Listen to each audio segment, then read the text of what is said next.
आज ভিডিওটা শুরু করলাম মিষ্টির দোকান থেকে। নমস্কার বন্ধুরা, তোমরা সকলে কেমন আছো? আমিও ঈশ্বরের কৃপায় ভালো আছি। আজ আমি চলে গেছিলাম আমার বাড়ি থেকে মিনিট 15 দূরে জগন্নাথ মন্দিরে। এটা চন্দননগরে আদি জগন্নাথ মন্দির। তাই জগন্নাথ মন্দিরে যাব, খালি হাতে তো আর যাওয়া যায় না, কিছু তো তার জন্য নিয়ে যেতে হবে। তাই সেই জন্য একটু মিষ্টির দোকান থেকে মিষ্টি কিনে নিয়েছিলাম। আর সেই জগন্নাথ মন্দিরেতেই বিক্রি হচ্ছিল পদ্ম ফুল, ওইখান থেকে একটু পদ্ম ফুল কিনে নিয়েছিলাম। তো এইগুলো কিনে জগন্নাথ দেবকে আগে গিয়ে পুজোটা দিয়ে নিলাম।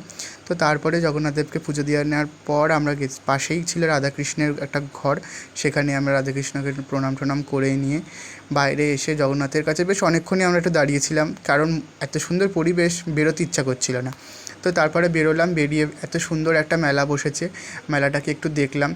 মেলাটা এতই বড়, যার জন্য সব পুরোটা ভিডিও না করতে পারলেও একটু একটু করেছি। তো তারপরে বাইরে বেরিয়ে একটু জিলাপি কিনলাম। আর এই রইল তোমাদের মেলার ঠাকুরের কিছু ফটো। ভালো লাগলে লাইক কমেন্ট শেয়ার সাবস্ক্রাইব করো। টাটা।